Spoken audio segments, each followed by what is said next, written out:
Britain and Ireland celebrate eccentricity as people who bring something extra.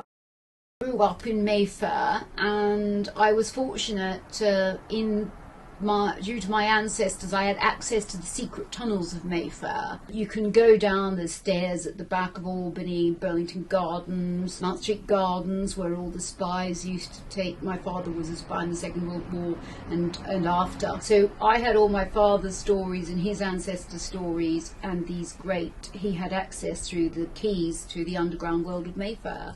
I became enchanted by the history of Mayfair, and I felt part of that history. Because of the IRA, Mayfair was one of the popular spots to throw your Molotovs.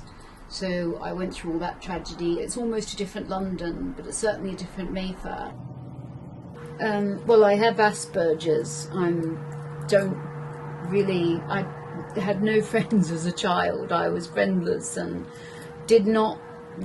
I had strong relationships with animals and objects and clothes but I didn't connect with people till I was 13.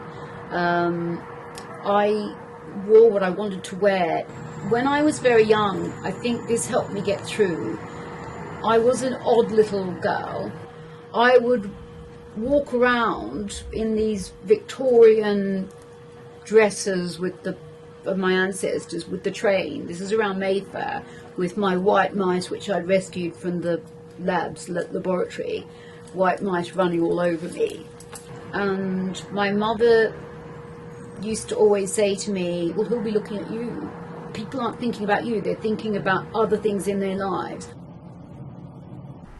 The gay father of science, Francis Bacon, invented the word masculine love, but he also brought the word eccentricity, which means deviation. If a planet doesn't perform a perfect circle in its orbit around, the degrees by which it goes off the circle and it's elliptic are called eccentricity. So the term eccentricity began to describe an original, someone who didn't conform to masculine man or feminine women. Historians such as Thomas Carlyle, Macaulay, in Victorian time from 1645 onwards, started producing these revisionist histories which weeded history of all the eccentrics. We now know them as LGBTQ, but there was no such term. Even the word homosexual didn't exist till after Oscar Wilde's trial. There was certainly no term for transgender until 1986. Aphra Behn wrote an anti-slavery book. She was a spy.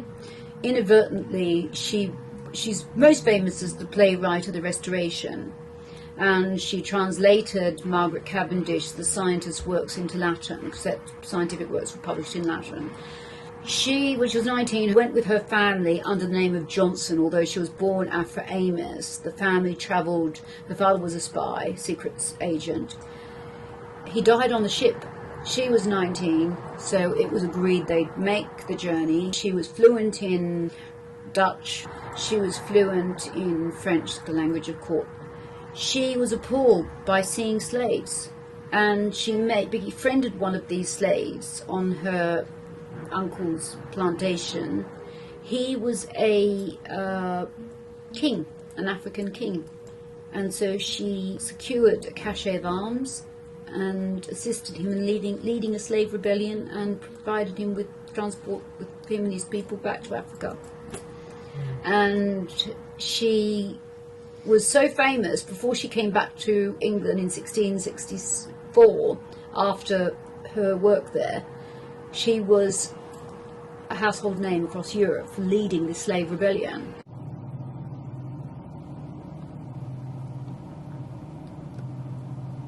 He signed up as soon as the war began, but he was rejected on medical grounds because he was gay. When I was a little girl growing up, he always wore a lot of makeup because he had so much makeup on. He was like soft. Do you know what I mean? He was like soft and fluffy like a marshmallow. I think he helped me a lot with my Asperger's, because he just let me sit with him and he would ask me questions and he would give me advice. But he told me that I must write about eccentrics. He said, "Do you know what eccentric means?" And I said, "Yes." He said, I'm an eccentric because I was born in the body of a man. Of course, I should have been born in the body of a woman. I would have become a woman if I'd lived in a different time. I realised that the people who'd been weeded out of history, ghosted from history, removed from history, whatever you want to call it, were women and LGBTQ they are the majority of the population. So why do that? It's not like they're a little minority group. They are the majority of who we are as people. The world was created